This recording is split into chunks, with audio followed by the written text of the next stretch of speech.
The alien ship did not simply crash. It fell from the black velvet of space like a dying archangel, its hull screaming in atmospheric torment, a funeral pyre of quantum fire painting a scar of agony across the night sky. Within its shattered heart, Captain Thex-9, a being whose 4 eyes had witnessed the birth of nebulae, felt the final, shuddering breaths of his vessel, the void's whisper. Warning sigils bloomed across his command interface like crimson flowers of doom. The acrid scent of burnt crystal and ozone, the unique perfume of catastrophic systems failure, filled the bridge. Like, subscribe, and share this story to witness the moment humanity's destiny was forged in alien fire. Comment below. Would you protect the wreckage or fear its power? Captain, the primary gravity spine is shattered. Breaches on all lower decks. We are losing structural integrity. The voice of his chief engineer, Kale, was a thin wire of panic stretched to breaking. Thex-9 closed his eyes, not in prayer, but in calculation. The Craven Collective's ambush had been perfect, vicious. Their weapons didn't just pierce Zephyrian shields. They unwove them at a molecular level. His ship was not just damaged. It was unbecoming. The serene blue and green marble of the third planet filled the main viewer, a world catalogued in galactic archives as Gamma-3 Terra, a Class 12 pre-FTL society. Primitive, irrelevant, a backwater whose dominant species, humans, still fought over patches of dirt and believed their tiny moon a grand achievement. It was perfect. They would witness a miracle and comprehend none of it. Their primitive sensors would register only a meteor's death. His tomb would be their spectacle. Set the final descent vector, Thex-9 commanded, his voice the calm at the eye of a hurricane. Target the largest landmass. Prepare for emergency planetary interfacing. We are going down. The void's whisper tore into Earth's atmosphere over what its inhabitants would call the Canadian wilderness. It was not a controlled descent, but a violent, tumbling surrender to gravity. The ship, a kilometer-long symphony of silver alloy and crystalline logic, became a bludgeon. It sheared through ancient pine sentinels, excavating a smoldering canyon of splintered wood and molten earth for miles before coming to rest, canted and broken, in a remote valley cradled by snow-dusted mountains. The silence that followed was profound, broken only by the hiss of superheated metal and the groan of dying machinery. Thex-9 pulled himself from the command chair, his body aching with the profound fatigue of a captain who had lost his ship. Of his crew of 23 were gone, their life signs extinguished on impact. A mercifully low toll, paid to the cruel physics of a primitive world. Report. He breathed, the word tasting of ash. Kale ran a trembling, tri-digit hand over a shattered console. The quantum core is fractured. The gravity wave drives are inert matter. The ship is a corpse, Captain. Even with a full orbital dockyard, her wounds are mortal. The self-destruct protocol? Initiating. Kale worked, his movements frantic. Minutes later, he looked up, defeat in his large, dark eyes. Partial activation only. Cascade failure at 30% efficiency. It will slag the primary data nodes and the weapon arrays, but the core systems, the structural lattice, the drive chamber, they may survive in a dormant state. Thex-9 pondered this. 30%. It would have to suffice. What threat could the remnants pose? Let the humans find the carcass. Let them gawk at the twisted metal. They would see a mountain of strange, dead alloy. They would no more understand its function than a cave painter could decipher a supercomputer. It would be a monument to their own irrelevance. Dispatch the distress beacon. Priority cipher. Then we abandon her. In the hours that followed, Thex-9 walked the ghostly corridors of his once proud vessel. The emergency luminescence cast long, mournful shadows. Here, in the meditation chamber, the resonance crystals that once sang with the music of cosmic background radiation were dark and silent. There, in the xenobiology lab, Specimens from a dozen worlds floated lifeless in shattered stasis tanks. The heart of the ship, the navigation nexus where a semi-sentient quantum brain had plotted courses through folded space, was a cathedral of dead light. Yet, even in death, the ship hummed with a residual, impossible promise. The walls, woven from metastable quantum alloy, subtly vibrated, attempting a futile self-repair. It was a symphony of technology so advanced it bordered on metaphysics, lying broken in a forest of ignorant trees. The rescue ship, the Star's Edge, arrived with spectral silence, hovering above the wreckage. Captain Vel 12 materialized on the scarred transport deck. Thex 9. The Council will want a full debrief on the Craven's new armaments. Later, Vel, Thex 9 replied, his gaze still locked on his ship. First, get my crew to safety. As the survivors gathered, clutching small personal artifacts, Kale approached. Captain, the quantum core. Even dormant, its mere structure could teach them principles they are millennia from discovering. We should attempt extraction. Thex 9 looked at the massive, cathedral-like chamber housing the core. It was the size of a terrestrial building, fused to the ship's skeleton. Extraction would take days, require equipment they didn't have, and risk detection. He saw not a threat, but a monument to Zephyrian ingenuity, forever beyond the grasp of the ants now surely scrambling toward their hill. No, he decreed, the weight of galactic arrogance in his voice. Let it be. The core is cracked. The secrets are entombed. They will poke at the bones of a god and learn only superstition. One by one, they shimmered out of existence, transported to the safety of the Star's Edge. Thex 9 was the last.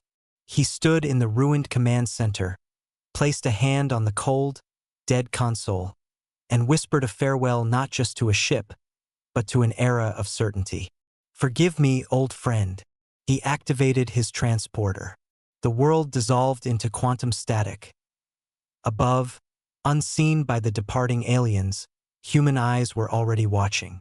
Not with primitive wonder, but with the cold, analytical gaze of a species perpetually paranoid about what might fall from the sky. NORAD tracking stations had logged the object's impossible deceleration. Satellite feeds showed the violent, directed scar across the continent. In a secured situation room deep beneath Cheyenne Mountain, data streams converged. Dr. Sarah Chun, a woman whose entire career was a bet against cosmic loneliness, stared at the thermal and spectral analysis. Her heart hammered not with fear, but with a tremulous, world-shattering hope. The materials were all wrong. The energy signatures defied known physics. The impact trajectory was not ballistic, but guided. It's not a meteor, she said, her voice quiet in the humming room. General Marcus Webb, a man carved from Cold War granite, stood beside her. The Russians and Chinese are chalking it up to space junk. Their tracking wasn't as precise. We have a window. How long? To the site? 6 hours by special ops helicopter. Until the world figures it out. He met her eyes. Maybe a day. Then we move, Sarah said, the words feeling like a vow. We move now. The flight north was a passage into another world. The endless green tapestry of the boreal forest gave way to a scene of apocalyptic violence. A gash of raw earth, still steaming, cut through the wilderness. And at its head, resting in a cradle of shattered evergreens, was the vessel. Sarah's breath caught. It was not a machine as humanity understood machines. It was an organism of thought given metallic form. Even wounded, its lines were fluid, elegant, terrifying. The hull, scorched and torn, caught the weak northern light and fractured it into impossible rainbows, shimmering with a subsurface, bioluminescent-like glow. It hadn't been built. It had been grown, or perhaps composed. My God, whispered Dr. James Rodriguez, her propulsion specialist, as they disembarked. The energy readings. It's like standing next to a silent star. For 12 hours, they conducted a feverish, hushed survey in full containment gear.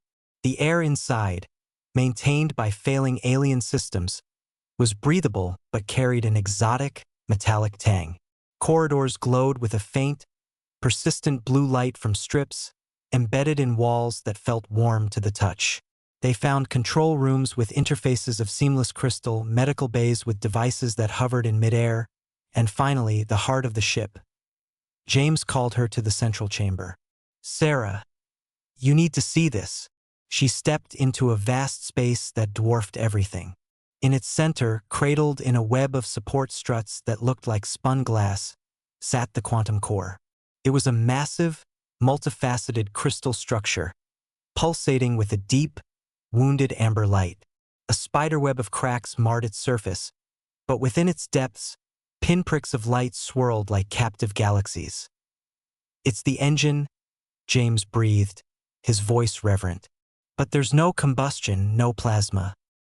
It's manipulating local spacetime geometry. It doesn't push. It rewrites."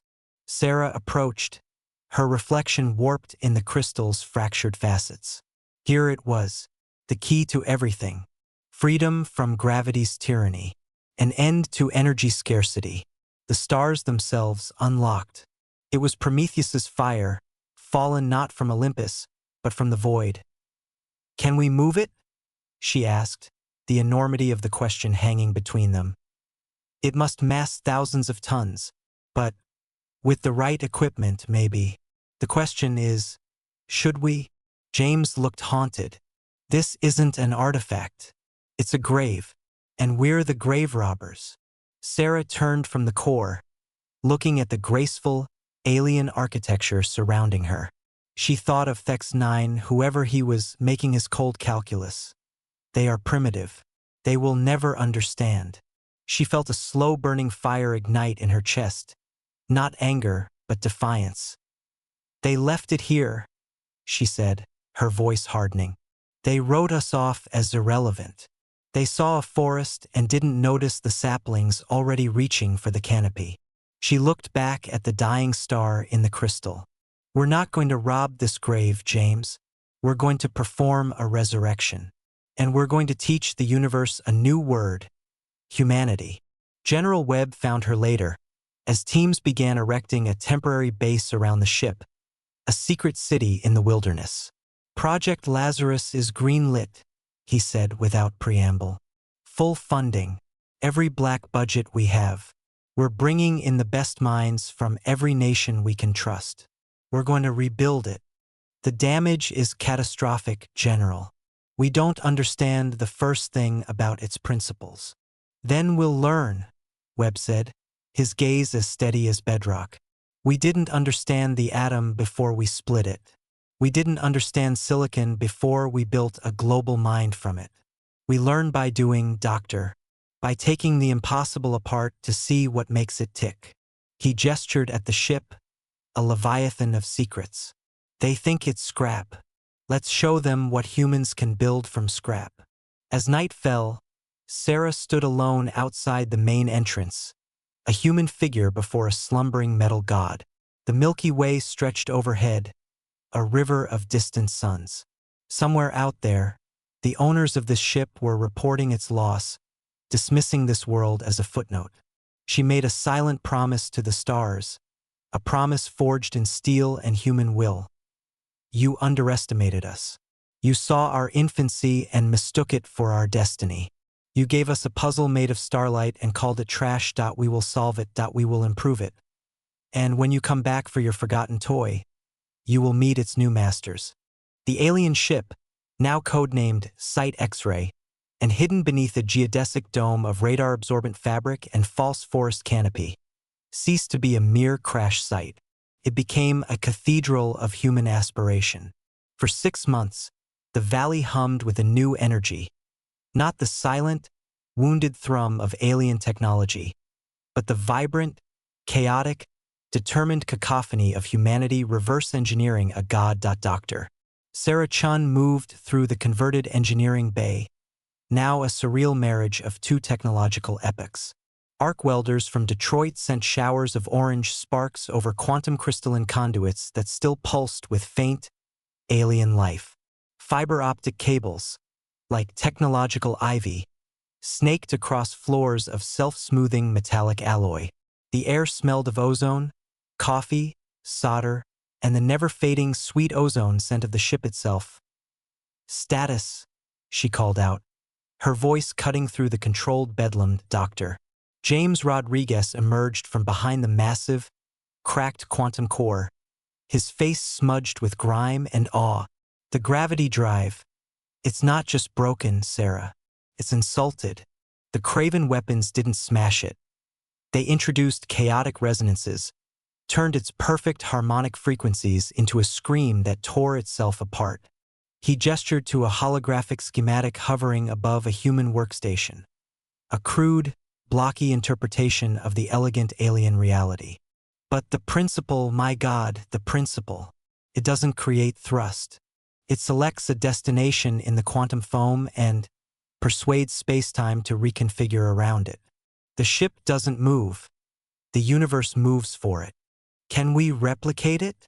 Sarah asked the perennial driving question. "Their core crystal requires elements that don't exist on our periodic table. They're metastable isotopes forged in stellar cores we can't simulate." James ran a hand through his hair. "We can't build their engine. It's like asking a medieval alchemist to synthesize graphene." Before Sarah's heart could sink, Dr. Lisa Park, their materials genius from MIT, interjected. "But we don't need to." She led them to a secondary bay. There, on a reinforced bench, sat a device that looked like a mad scientist's wedding cake.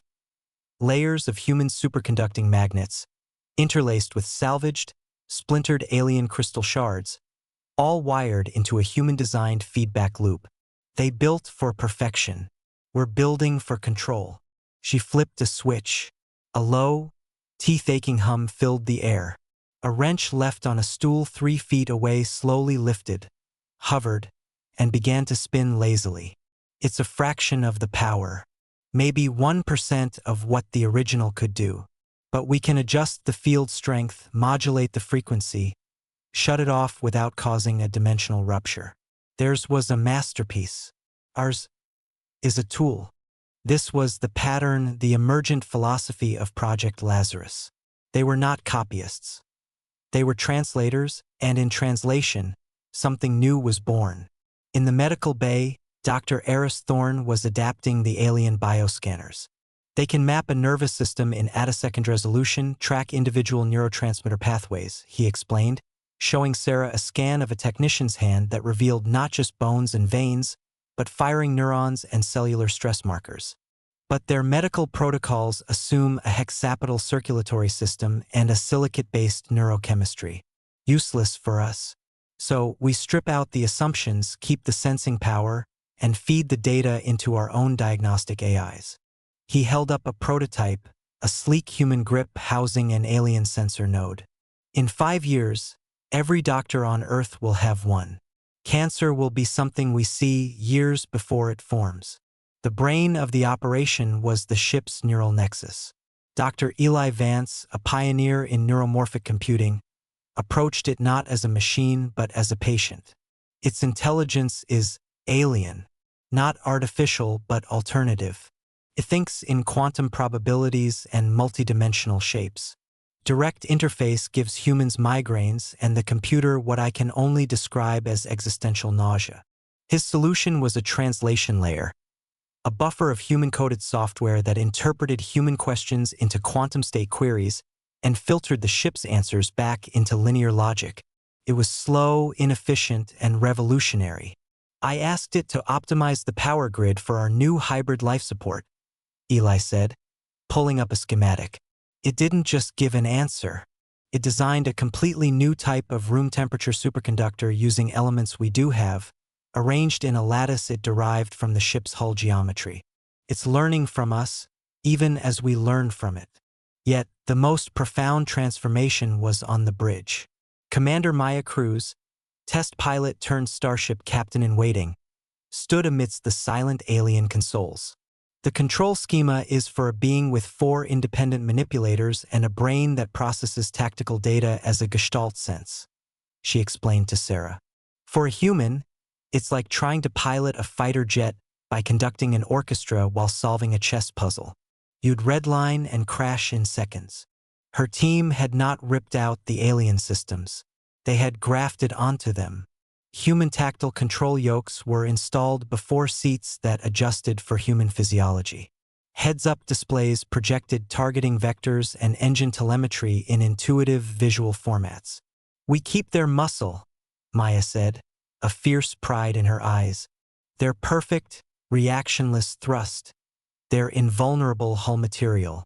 But we give it a human nervous system. Our version won't just fly. It will dance." Sarah felt the staggering momentum of it all. In half a year, they had leapfrogged centuries. But the very air in the dome began to feel thin, pressurized by a new threat. General Webb found her in the newly christened War Room, a human add-on to the alien ship. His face was granite. "Satellite recon. The Chinese have established a geological survey outpost 60 miles south. The Russians have a weather station to the north. The veil is thinning. And there's this." He slid a data slate across the table. It showed graphs from the Deep Space Network, repetitive, structured radio pulses, originating from beyond the solar system, growing stronger each day. The encryption was unfamiliar, but the pattern recognition software flagged it as 99.8% similar to the residual carrier wave of the Void's Whisper's distress beacon. "They're coming back," Sarah stated, the words chilling the room. "Analysis suggests a response time of weeks, maybe months. They're not in a hurry. Why would they be? They're coming to pick up the trash." Sarah stared at the pulsing signal on the screen, then out the viewport at the bustling, hybrid miracle taking shape in the bay. The aliens had a schedule. Humanity now had a deadline. She called a full assembly of the Lazarus leadership. Standing in the shadow of the quantum core, she addressed them, the physicists, the engineers, the soldiers, the dreamers. "The timeline has changed," she announced, her voice echoing in the vast chamber. "We have 6 months. Not to understand, not to prototype. To fly." A wave of disbelief rolled through the crowd. James Rodriguez was the first to speak. "Sarah, that's suicide. We're still decoding the power coupling systems. The gravity drive prototype can lift a wrench, not a 1,000,000-ton starship. Then we scale it up while we solve the coupling." Sarah shot back, her tone leaving no room for debate. "We parallel path everything. We build and test in real time. We fail fast and fix faster. The risk of a cascade failure," Eli Vance began, "is outweighed by the risk of being found with our heads down in the engine room when the landlords return." Sarah interrupted. She walked among them, making eye contact. "They think they're coming to collect a broken toy. I want to give them a surprise. I want this ship, our ship, powered up and hovering when they arrive. I want them to see that their primitive caretakers didn't just guard the treasure. We improved it." She saw the fear in their eyes, but beneath it, she saw the same spark that had driven them here. The unquenchable human curiosity, the rebellious spirit that looked at a locked door and immediately started picking the lock, building a battering ram, and sketching plans for a better door of their own. "This is our Sputnik moment," she said, quieter now, her voice carrying. "Our moon landing, our Manhattan project. It's the crucible where we prove to the universe, and to ourselves, that our place among the stars isn't something to be granted by ancient, complacent civilizations. It's something we take with our minds and our hands. Are you with me?" The silence stretched, taut as a wire. Then James Rodriguez let out a short, sharp laugh. "Well, when you put it that way, what's the worst that could happen? We accidentally create a black hole and swallow Newfoundland? I've had worse Mondays." He nodded. "I'm in." One by one, the others followed. The fear was not gone, but it had been subsumed by a greater, more powerful force. Collective, defiant will. The following 6 months were a blur of sleepless, caffeine-fueled obsession. The dome never slept. Shifts worked around the clock. Failures were not setbacks. They were data points. When the first full-scale gravity drive array shorted out and vaporized 3 tons of titanium, the team had a new design within 48 hours. When the translation layer crashed, causing the ship's quantum brain to temporarily believe it was a particularly clever type of fungus, Eli's team rewrote the code with brutal, elegant simplicity. They weren't rebuilding the Void's whisper. They were birthing something new. They named it Terran's Resolve.in, the silent, infinite dark between stars. Admiral Thex-9 paced the bridge of his new flagship, the Starborn Judgment. The mission was a bureaucratic afterthought, a cleanup detail. Yet, a nagging dissonance had plagued him since their departure from Zephyrian space. The final sensor logs from the Void's whisper, recovered from the black box telemetry, showed anomalous power fluctuations in the minutes after the crash. Minor system reactivations. He dismissed it as post-traumatic energy bleed. Now, as they approached the Sol system, his science officer, Lyra, voiced the unease he felt. "Admiral, we are detecting complex electromagnetic signatures from the third planet. Concentrated, high frequency. It is structured, not natural." "Analysis," Thex-9 commanded, his fourth eye twitching. "The patterns suggest industrial-scale quantum field manipulation and high-energy matter fabrication, at levels inconsistent with a Class 12 civilization." "Show me." The main viewer zoomed in on the blue-green planet. Thermal and spectroscopic overlays painted a startling picture. In the northern wilderness, a massive energy signature pulsed like a hidden heart. Around it, the organized heat plumes of advanced manufacturing. "Could it be the Craven?" his tactical officer asked. "Did they find the wreck first?" "No," Lyra said, her voice hollow. "The energy signatures, they are hybrid. Zephyrian quantum phasing harmonics, yes, but modulated with something else. Something crude and wildly adaptive. And Admiral, there is a vessel in low planetary orbit. Its drive signature is a 96% match for the Void's whisper, but its power output is 40% higher." Thex-9 felt the deck plate seem to lurch beneath him. Impossible. The word was a stone in his gut. A primitive species could not reactivate a dead starship, let alone amplify it. It defied the cosmic order, the careful taxonomy of civilization the Council had maintained for millennia. "Hail them," he ordered, a cold fury replacing his shock. "Use the standard Zephyrian recovery cipher." The screen remained empty for a long moment, then resolved into the image of a human female. She sat in a command chair that was unmistakably Zephyrian in design, but the displays around her, the layout, it was all wrong. Alien. Human. "This is Commander Maya Cruz of the Earthship Terran's Resolve," she said, her tone cool, professional, devoid of the awe or fear he expected. "You are entering sovereign space. Identify yourself and your purpose." Thex-9 drew himself up, his carapace clicking with authority. "I am Admiral Thex-9 of the Zephyrian Star Command. You are in possession of stolen property. The vessel you occupy is the Void's Whisper, a Zephyrian asset. You will surrender it immediately." Commander Cruz offered a small, tight smile that held no warmth. "Admiral, you're misinformed. This ship was abandoned, derelict, salvaged under any reasonable code. We've made significant modifications. It is now the Terran's Resolve, property of Earth." "Modifications?" Thex-9's voice rose. "You presume to improve upon Zephyrian engineering? You are children playing with a fusion core. Stand down and prepare to be boarded, or we will reduce your pathetic orbital platforms to dust." He gestured, and on the screen the 12 sleek, deadly forms of his escort fleet-powered weapons, their targeting lasers painting the Resolve and the handful of orbital defense stations, clumsy, angular things that looked like welded-together human satellites. Cruz's smile didn't waver. "A demonstration, then, to clarify the situation." Before Thex-9 could blink, the Terran's Resolve vanished from its orbital position and reappeared inside his fleet formation, kilometers from his own bow.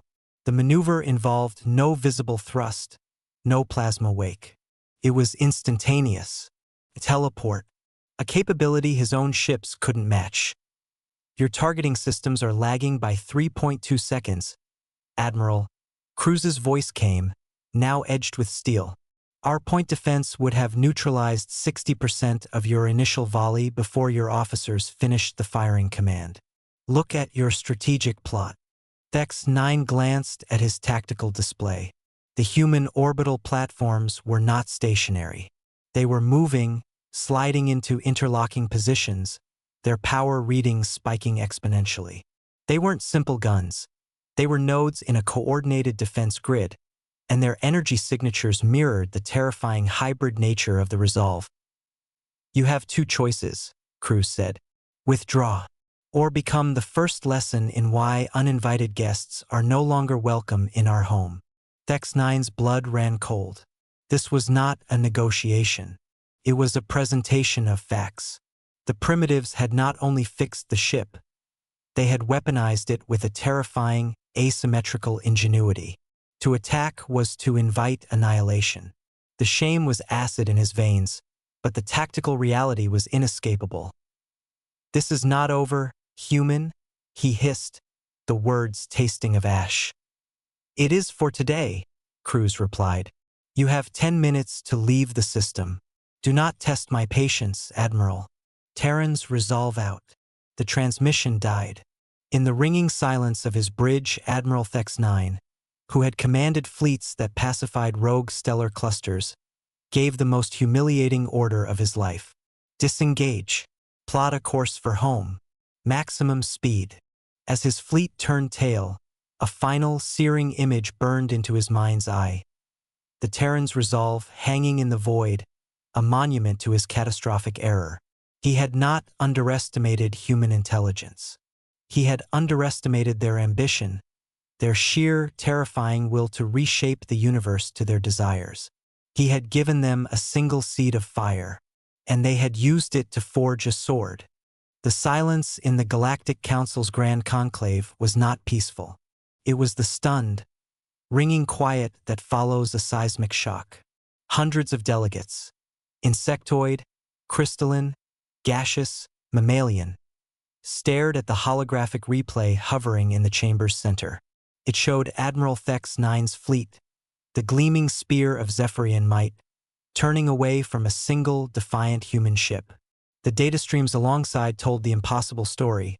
Instantaneous translocation, shield harmonic analysis showing invulnerability to Zephyrian primary weapons, and power curves that climbed into theoretical ranges. Ambassador Vel, the Zephyrian representative, felt the weight of his species' humiliation like a physical yoke. The data is verifiable, he admitted, the words ash in his mouth. The human vessel demonstrated capabilities that redefine our understanding of applied quantum field theory. They did not merely salvage the void's whisper. They evolved it.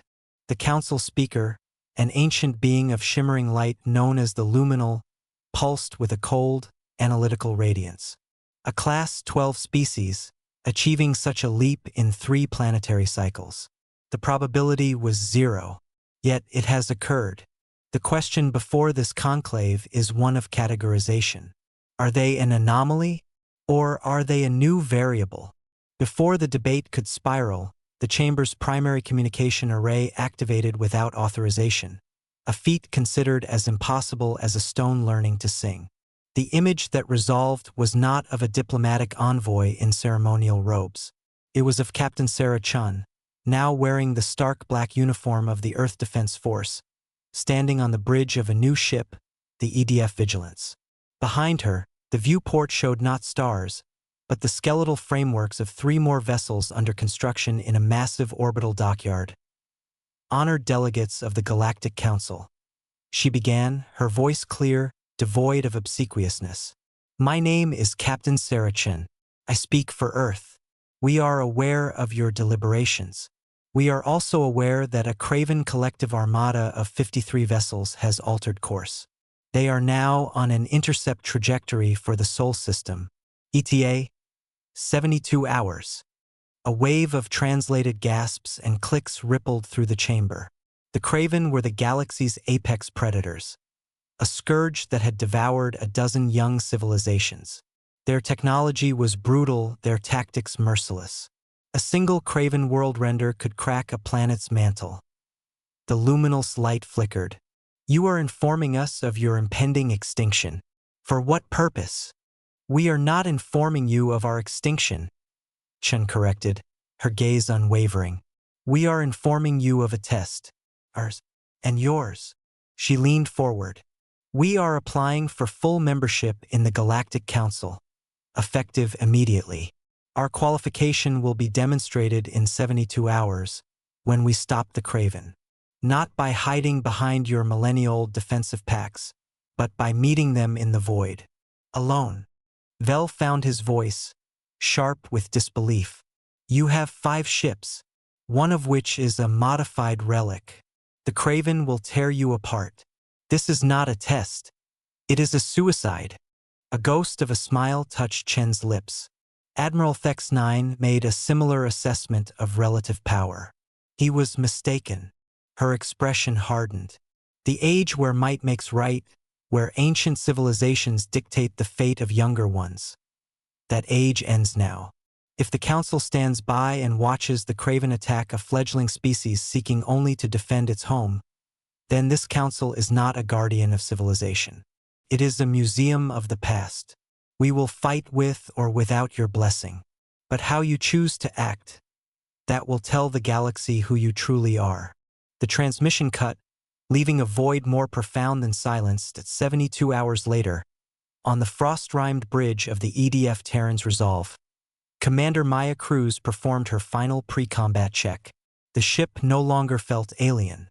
It hummed with a hybrid harmony, the deep basso thrum of the Zephyrian quantum core, now stabilized and amplified by human-engineered dampeners, married to the high-pitched keen of human-designed plasma lance capacitors. Her crew, a mix of veteran pilots, astrophysicists, and once-jaded engineers now vibrating with focused adrenaline, moved with a quiet, lethal efficiency. "All systems, green," her XO reported. "Gravity drive field is stable at 104%. Shield harmonics are cycling randomly per the kaleidoscope protocol. The Craven won't get a lock. Weapons, primary lances charged. Singularity torpedo bays 1 through 4, loaded. Point defense network is live and itchy." On the tactical plot, for other human icons glowed beside hers. The Vigilance, the Dauntless, the Unyielding, and the newly commissioned Event Horizon. 5 ships. Against them, a swarm of red icons spilled into the solar system's edge. 53 Craven vessels, shaped like barbed spearheads, their engines vomiting unnatural violet radiation. "Comms from the Vigilance," the comms officer said. Sarah Chen's face appeared. "Remember the plan, Maya. We're not fighting their fleet. We're performing a surgical strike on their command and control. We're cutting off the head. Every other ship is a distraction. The Resolve has the only weapon that can do it." "We'll get you your shot, Captain," Maya promised. "Make it count. For Ben." Dr. Eris Thorne had been lost 3 weeks prior, when a gravity drive test cell failed catastrophically. His sacrifice was woven into the ship's very circuits. The Craven Armada didn't hail them. They didn't demand surrender. They simply opened fire, a storm of annihilating particle beams and relativistic kinetic kill projectiles that could core a moon. "Execute Plan Ahab," Maya barked. The 5 human ships didn't form a defensive line. They exploded outward like fragments of a grenade, each moving on a trajectory that seemed suicidally reckless. The Craven fire, designed to overwhelm concentrated defenses, scattered, confused. The Dauntless and Unyielding, the fastest ships, curved around the flanks, peppering the Craven formation with precision lance fire, not to destroy, but to herd, to irritate, to pull their attention apart. The Resolve and the Vigilance dove straight down the throat of the storm. "Incoming focused fire on the Vigilance," the tactical officer yelled. "Intercept course. Lay down suppression pattern Delta," Maya ordered. The Resolve slid between the Vigilance and 3 Craven dreadnoughts. Beams of star-hot energy slammed into their forward shields. The ship shuddered, consoles sparking. Shield integrity at 78%. Holding. Their harmonic analysis is too slow. Give them something else to think about. Fire torpedoes 1 and 2. Target their engine clusters. 2 projectiles, containment fields shimmering, shot from the Resolve. They didn't impact. At a preset distance, their fields collapsed, and the microsingularities within, created by stressing salvaged Zephyrian crystals in a way their creators never dared, unfolded. Space itself writhed. 2 Craven ships were not destroyed. They were unmade, twisted into spirals of compacted matter before vanishing. The Craven swarm recoiled, their flawless aggression faltering for a crucial second. In that second, the Vigilance shot through the gap, its lighter frame dancing past grasping beams of energy. It closed on the center of the Armada, where the massive, city-sized command ship, the Worldbreaker, hung like a malignant heart. The Vigilance is in position. They're painting the target. All power to forward emitters. Ready the main gun. Maya's hands flew over her console. This was not a Zephyrian weapon. It was a human one, born from Eli Vance's translation layer conversations with the ship's quantum brain. They had asked it to solve for irreversible systemic failure in a dense quantum processing matrix. The answer had been a resonance frequency, a song of disintegration. The Resolve's hull groaned as massive emitter arrays along its spine aligned. Energy, drawn directly from the quantum core, surged into them. It wasn't a beam of light or plasma. It was a coherent stream of information, a modulated pulse of reality-altering code designed to resonate with the Craven hive mind network that linked their ships. Firing, a ribbon of shimmering, silent silver light, beautiful and strange, lanced across the void. It struck the Worldbreaker. For a moment, nothing happened. Then, the command ship's furious violet lights began to stutter, to dance, to melt into chaotic rainbows. Across the tactical plot, the crimson icons of the Craven fleet began to blink erratically. Ships veered into each other. Weapons fired blindly into empty space. The perfect, predatory coordination was gone, replaced by the spasms of a decapitated nervous system. "It worked!" the science officer screamed.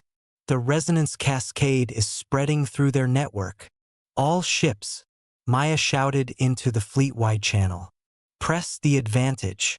They're blind." What followed was not a battle. It was a rout. The human ships, their agility now unopposed by coordinated fire, became reapers in the dark. They struck with surgical precision, crippling drives, slicing weapon arrays, herding the now mindless Craven ships into kill zones where the orbital defense platforms finished them with volleys of hypervelocity railgun slugs. Within an hour, it was over. The mighty Craven armada was a scattered, drifting graveyard of silent metal. The Worldbreaker hung dark and dead, a tomb for a fallen hive mind. Earth's fleet, though battered, the unyielding had lost its port engine nacelle. The dauntless hull was venting atmosphere, was intact. They had not lost a single ship. On the bridge of the Resolve, slick with sweat and the smell of burnt electronics, Maya Cruz let out a breath she felt she'd been holding for 3 years. She looked at her crew, human faces, smudged and exhausted, lit by the glow of their consoles and the distant fire of dying Craven ships. They had done the impossible, not by being stronger but by being smarter, by being unpredictable, by refusing to play the enemy's game. Back in the Galactic Conclave, the delegates had watched the entire engagement via long-range sensor feed. The silence now was of a different quality. Awestruck, humbled, and deeply fearful, the luminal pulsed, its light slow, thoughtful. They did not match the Craven's strength. They negated it. They identified a systemic weakness and applied a solution of elegant, brutal simplicity. This is not Zephyrian strategy. This is not Craven tactics. This is something new. Ambassador Vel stood, All arrogance was gone from his posture. Honored Speaker, delegates, the Zephyrian Republic moves to immediately grant Earth full member status, with all attendant rights and privileges. Furthermore, he hesitated, the next words clearly painful. We formally request the opening of a joint technology and defense exchange. We have much to learn. One by one, other delegates rose, adding their voices to the motion. The vote, when called, was not unanimous. Fear of the new is a universal constant, but it was overwhelmingly affirmative. When the Luminal reopened a channel to Earth, it was not to a battlefield, but to a quiet office on the Vigilance. Sarah Chan sat alone, the weight of the day evident in her eyes. Captain Chan. The Luminal's translated voice was soft. The Galactic Council has voted. Earth is welcomed as a full member. Your demonstration was conclusive. Thank you, honored speaker, Sarah replied, her voice weary but firm. Your methods, they are disruptive, unsettling. You took a technology of peace and exploration and turned it into a weapon that defeated the most fearsome military force in the local cluster. This creates anxiety. Sarah nodded slowly. She looked not at the Luminal, but at a small, framed photo on her desk. The first team standing before the wreck in the Canadian forest, faces full of dauntless hope. You're right to be anxious, she said finally, looking up. We are a disruptive species. We see a wall and we don't just wonder what's on the other side. We immediately start looking for the weakest brick, for a way to dig under it, for materials to build a ladder, or for a reason to tear the whole thing down. You gave us a tool. We will always seek to improve our tools. That is our nature. She leaned forward, her gaze intense. But understand this, the same mind that designed the resonance torpedo also designed the medical scanner that will eliminate childhood cancer on Earth within a decade. The same drive that pushed us to rebuild that ship in 3 years is the drive that will push us to solve stellar entropy, to reverse ecological collapse, to reach out a hand to any species that asks for help. She paused, letting her words hang. You can fear our disruption, or you can harness it. The Craven were a predator. We have just proven we are the most effective hunters in known space. But we choose not to be predators. We choose to be guardians. The question for the Council is, will you stand with the Guardians, or will you stand in their way? The luminous light flickered through a spectrum of colors, a sign of profound contemplation. A compelling and terrifying offer, Captain Chun. The galaxy has indeed gained a new guardian. We shall learn what that means, together. The connection ended. Sarah sat back, the silence of her office complete. Outside the viewport, the construction docks blazed with activity. The Resolve was being tended to by repair drones. The first Zephyrian diplomatic shuttles were requesting approach vectors. They had done it. They had climbed from the mud and grasped the stars. They had taken the forgotten scraps of a superior civilization and forged them into a key to a new future. Not as subjects, not as conquerors, but as partners. As a necessary, unpredictable, and fiercely protective new force in the cosmic balance. The aliens had given humanity a chance at retribution. And humanity, in its boundless, troubling, magnificent ingenuity, had chosen to take that vengeance not against its would-be masters, but against the very darkness they all feared. The message was now etched in the wreckage of a Craven fleet and the humming decks of human starships. We are here. We are awake. And we will defend this light.